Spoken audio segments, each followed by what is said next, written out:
So the Minnesota Timberwolves are rumored to be in the Ja Morant sweepstakes. The trade for Ja Morant. The Grizzlies could be moving on from Ja Morant. I mean, interesting in my opinion. You know what I'm saying? Very interesting. Is it enough to get him over the hump? Most people think, Ja Morant is doing the James Harden where James Harden looked fat and then he got traded to like Brooklyn. He looked in shape. And think Ja is lollygagging his way out of Memphis. Right? But if that's not the case and Ja Morant ain't really got his athleticism, and it's kind of similar to Zion. Him and Zion got a lot of parallels.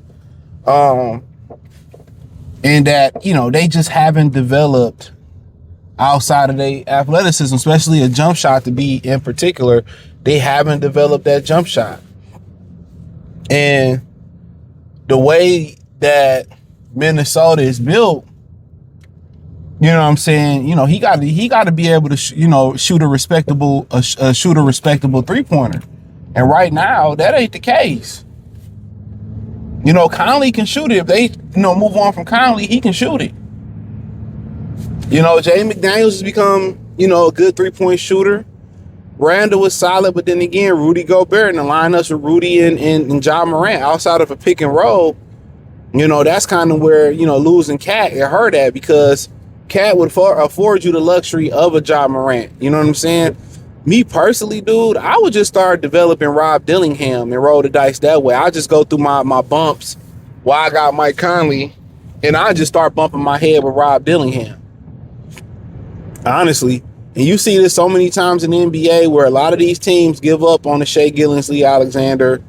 They gave up on Brandon Ingram in New Orleans, and look what he's doing in Toronto. I mean, they give up on these guys too early. And a lot of these guys, they turn it up a notch or two. And if I'm Minnesota, I take a hard look at what I'm about to do with the antics with Anthony Edwards off the floor, with the antics with Ja Morant on and off the floor. That's very toxic. That's very toxic. It's not a guarantee that, that's going to get you over the hump. I'm just keeping it real. It ain't no guarantee that that's going to get you over the hump. Ja is one of the few last real point guards left, but he just don't. I mean, the maturity, and then what if it ain't? I'm playing my way out of Memphis, where he taking a step or three back because he playing his way out of Memphis. What if that's not the case? What if that's not the case? And he really don't got it no more. If I'm them. I honestly, I would turn my head to Trey Young. I would go to Trey Young route. At least I know with Trey Young, he can shoot, he can score. Is he a team obliterator? Maybe in Atlanta he is, but within that Minnesota offense, if I can get Trey Young to start to develop to understand what a point guard is and how to pick and choose and kill and, just give some better effort defensively.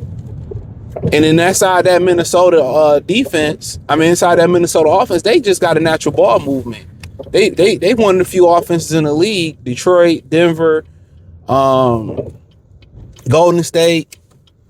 And Minnesota's one of those offenses that move the ball. It's not predicated on one person dominating the ball. They move the ball. You're gonna get easy buckets. So him going to Minnesota, Trey Young, where the ball is not going to have to stick in his hand. It's not going to have to stick in his hand for long. Maybe that'll help him kind of develop his off the ball skills a little bit more. John Collins complained. But if I'm Minnesota, I'm more likely going with John. I'm going with Trey Young. I'm going with Trey Young. At least I know him and Ant, any given night, they can give me 30, 40, 50 points. 100 points individually, 80 points, 70 points. At least I know that. And I know Trey Young can play. He don't have the antics off the floor. And we can fix the team shit. We can get him moving the ball within our offense, showing what we want from our point guard. Hey, man, Honestly, his price, his price might be a little bit higher than Josh right now, but we know he ain't got no shooting deficiency.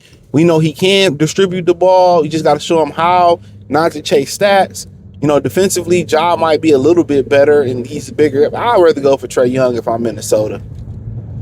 And honestly, I would rather go turn my eyes to Trey Young. If I got to pay a little bit extra, that's what I would do. But if I'm Minnesota, I take a hard look at developing Rob Dillingham.